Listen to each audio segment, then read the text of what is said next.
Hello, BookTube, and welcome back to Second Childhood Book Quest, where I read some children's books that I would have read when I was young. It was originally between 5 and 8 years old, and this week or this month, I've cheated a little bit. I read this in February because it's still February when I'm recording this, but it'll appear in March.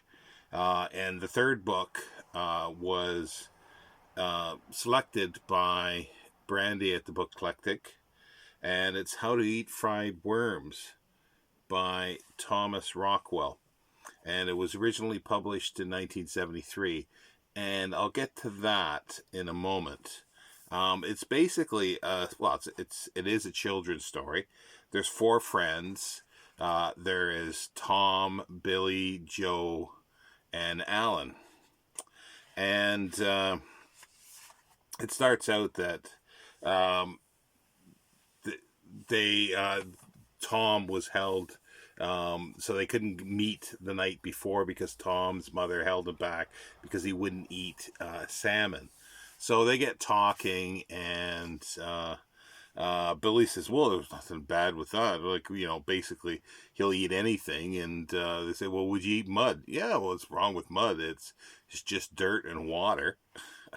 And so they make a bet for money that he'll eat 15 worms, earthworms, one a day for 15 days. And so he goes about doing that. And he gets to a point where, like, I think the second or third worm, um, and he says that after, like, he's having a little problems eating it, and he goes, "It's not really the taste." I'm just going to read this part here because it's quite funny. Said Billy, "It's more the thought. When I start to eat it, even though it's smothered in ketchup and mustard and grated cheese, I can't stop thinking worm. Worm, worm, worm, worm, worm, worm. Gaggles of worms in bait boxes, drowned worms drying up on the sidewalks, a worm squirming in the fishhook gores into him, the soggy end of a worm dragging out of a dead fish mouth, robin janking worms out of the lawn. I can't stop thinking worm." So, and it's quite a big bet, So, and this bet was by Alan, his friend Alan, and him and Joe try to sort of cheat and get him to stop doing it because they realize that he might actually win this bet. So they do all sorts of dirty tricks. They try to glue two worms together and make a big long worm. They basically get him food drunk in a sense because he's out and he eats too much and he falls asleep. And at the very last minute before midnight, he eats a raw worm that they just found, so he gets it in that day. And the other two kids, Joe and Alan, talk to saying, "Oh, he's eating worms," to his parents, and it's like, "Oh, there's something wrong," and the mother's saying to his father, "This it can't be good for him. Call the doctor." And the father, "Don't worry, he's okay. It's not gonna hurt him." But she forces him to call the doctor, and the doctor says it's okay. Um, so they still trying to think that the mother will stop him eat it, but and then he says they can't chop it up or anything like that, and he says it's not too bad. It says um, and then then his mother says, "Well, how about spaghetti with worm balls then, or a savory worm pie, creamed worms on toast, Spanish worm loaf, and mustard sauce?" "Wait," said Billy's mother, putting down the cooking spoon. It it might just. She took the cookbook and turned to the index. "Here," she read. "Alsatian smothered worm, dredge the worm with seasoned flour, saute in 3 teaspoons of dripping until brown, cover with sliced onions, pour over 1 cup thick sour cream, cover pot closely, and bake in slow oven until tender. So she starts putting this stuff in, and Billy's really happy with eating the worms, but they're still trying to get him to lose the bet. So they continue to try things. They fight, but they fake a letter from the doctor saying, "Oh, there's actually poison in the worms, and you should stop doing this." But they realize it is fake. But yeah, and then at the very end, the last worm, the 15th worm, they make a worm out of beans, and Billy sort of realizes this is happening. So, but he winds up winning, and he wins the bet, and then it ends with, he's bought a mini bike, with it, with the money, and he's still eating worms. He likes them, and he says to his friends, he scratched his head. "Do you think there's something the doctors don't know? Do you think I could be the first person who's ever been hooked on worms?" This is a fun little story, but there's something fishy about the text, or wormy about the text, I should say.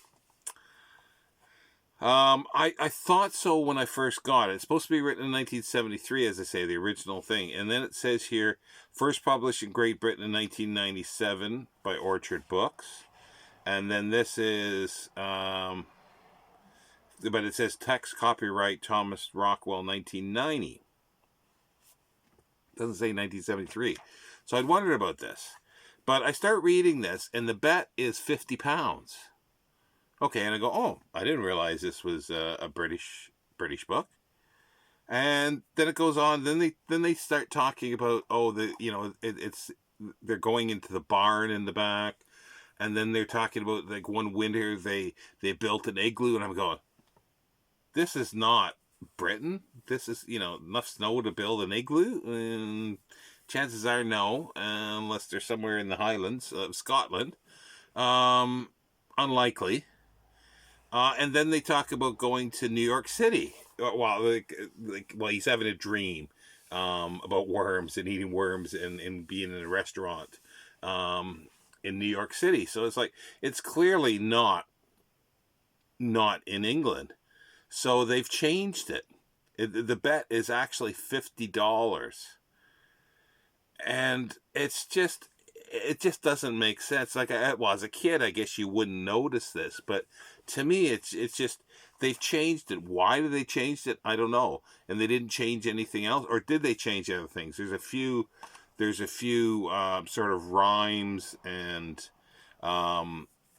things like that in here that sound very British. So, and I suspect they probably changed other things. So that's the bad side of this, and I hate when they do that kind of thing. They've rewritten this for British audiences, and what else have they done? That's the thing. There might have been a few things in there. Somebody said, "Oh, well, we don't do that anymore," from 1973, so they changed it. And we know what's happening with the Roald Dahl in regards to that. That's another story. But anyway, it was a fun story. I thought it was funny in places. And I had to just look up again to make sure the date of when it was published. But it looks like there was a film. I haven't looked anything into it, but it came up as a search thing of saying film. So there's a movie that was made of this. Probably a cartoon, I would think. Maybe TV cartoon, but I haven't looked. Anyway, this was fun to read. And the next one, which will be basically April now, is going to be The Little Ghost by Otfrid Preubler.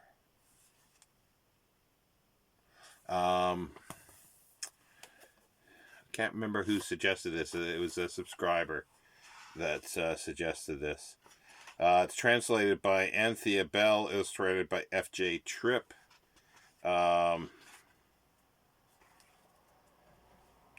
It says 2001. Yeah, it looks like 2001, or is it updated again from something? I don't know. But this should be fun. Well, we'll see, actually, if it will be fun. But I do like stories about ghosts. So, but anyway, and if you want to join in the fun, I've changed. Like I'll do. Actually, I'll do a separate little video, because sort of term two, um, is I'm changing this up a little bit to maybe make it a little more accessible for other people, to suggest things. So it'll follow this video immediately, with the new term two. Thank you, BookTube.